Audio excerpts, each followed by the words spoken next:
What difference does it make? Some of it may be that you need to explain more than you thought you did. Some of it may be that you have an audience that's fairly hostile to your cause. Some of it may be that you have an audience that is fairly sympathetic to your cause and somewhat knowledgeable, and therefore you may go deeper in the subject than you thought you had to. Some of it may be that you have an audience that knows nothing, and you thought that you could get down there and get fairly deep in your subject, when in fact, like most Americans, we know nothing about Canada. We can't even sing the Canadian national anthem. Our nearest neighbors. Can you sing "Oh Canada"? I didn't know the first part, did you? Can you get me on "Oh Canada"? That's as far as I can go. Sing it for us. I don't know it. Greg doesn't know. You don't? All right. You honestly don't? So that's your first step in audience adaptation. And one of our general education goals here is that we inculcate in you the notion that every time you speak, you adapt to the audience. You write for an audience. You guys have gotten really well, doing really well at writing for me as your audience, and you're getting that notion that you've got to make me feel and understand and see where you were doing what you're doing. That's really, really a good part of your adaptation to your audience. But now you have this audience. You want to adapt to them. Every audience you have is an audience to which you must adapt. And the first step in audience adaptation is finding out what you can about the audience to which you're going to speak. How do you do it in a situation beyond this? You can't go usually a week before you go to speak and write down the demographic facts. But if you're giving a presentation in a corporation, you know the people you're going to give it to, and you can adapt to them. If you're giving a presentation outside of the college environment, you're going to speak to a ladies group, you can ask the leader of that group, so who's in your group? How old are they? What kinds of things do they like? Do they know anything about my subject? If you're giving a speech to the Rotary, for example, right? You were told a little bit about the Rotarians, just enough for you to know what to do with what you were doing. That's very important that we know that and we adapt to those people. Those folks they didn't know anything about that wonderful project that elementary art does. And so you could start at the very basics because you knew that they didn't know anything. All of this is part of audience adaptation. It goes on throughout all of our communication. We adapt in various ways in interpersonal and even in intrapersonal communication when you're talking to yourself and you just don't feel very happy with yourself.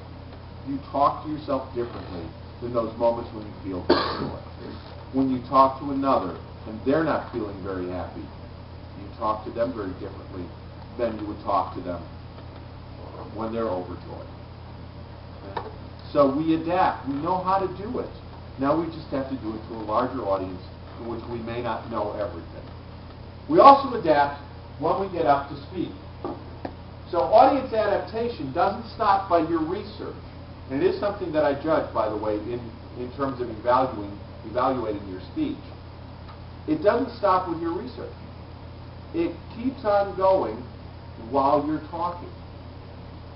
So frequently, the professorate, if we're any good at what we're doing, while we're talking to you, we're watching you. And we will misinterpret many signs. Right? We will misinterpret many signs.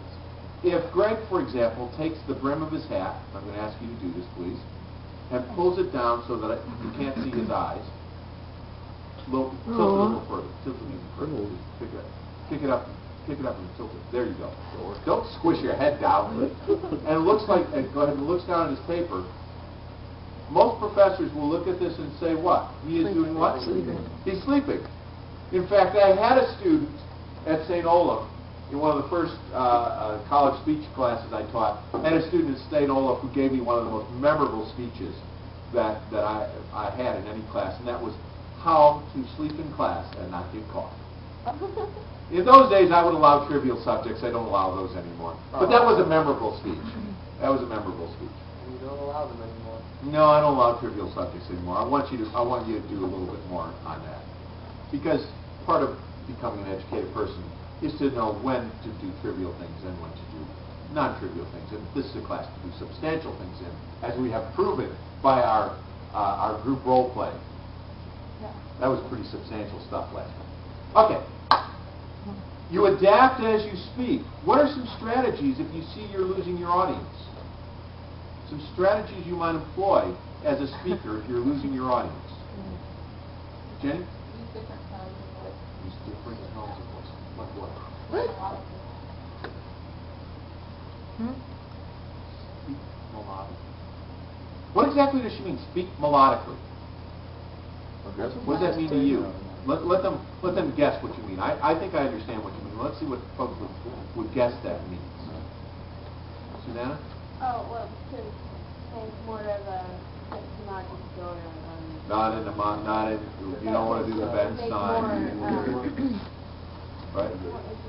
More emphasis? Bill? To emphasize different words. But melody is not simply a matter of emphasis, it's also a matter of pitch. And sometimes we forget that speaking that puts us to sleep tends to have the same pitch throughout, in the same duration, in the same pace, same rate, and we just keep going at the same place. Ew. We don't even breathe. Oh. That's pretty. That's really. It's just boring. Yeah. Immediately you start falling asleep. Yes. So that's one strategy. What else? What's another strategy if you see you're losing the audience? Yell at Clap. Raise your voice. It changes your dynamic. One way to lose your audience is to use the dynamic. It's so soft that it is so hard to listen that people stop listening. But another way is to always yell at them. The same dynamic, the same time throughout the speech gets you what? Annoying. Yeah, people get annoyed, and then they stop listening. I'm sorry, I have vocal immodulacy. I cannot change the tone of my voice. You remember that character? It was a Will Ferrell character back in Saturday Night Live about 10 years ago. It was pretty funny. Okay.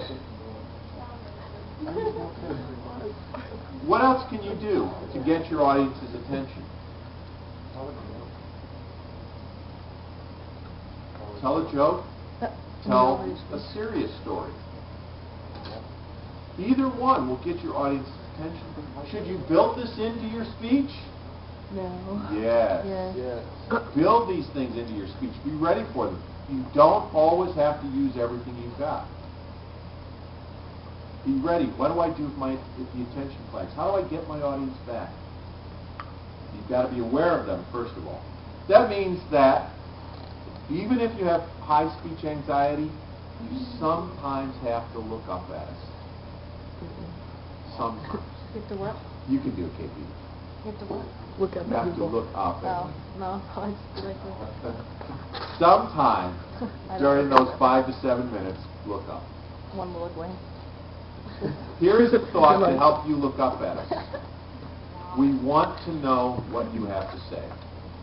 We are all on your side, every one of us. If you were grading this class, you would give every member of this class an A on this speech, would you not? Of course you would. You have everybody in this class on your side, including me. I want to see you succeed. I want to see you do well. The last step then in audience adaptation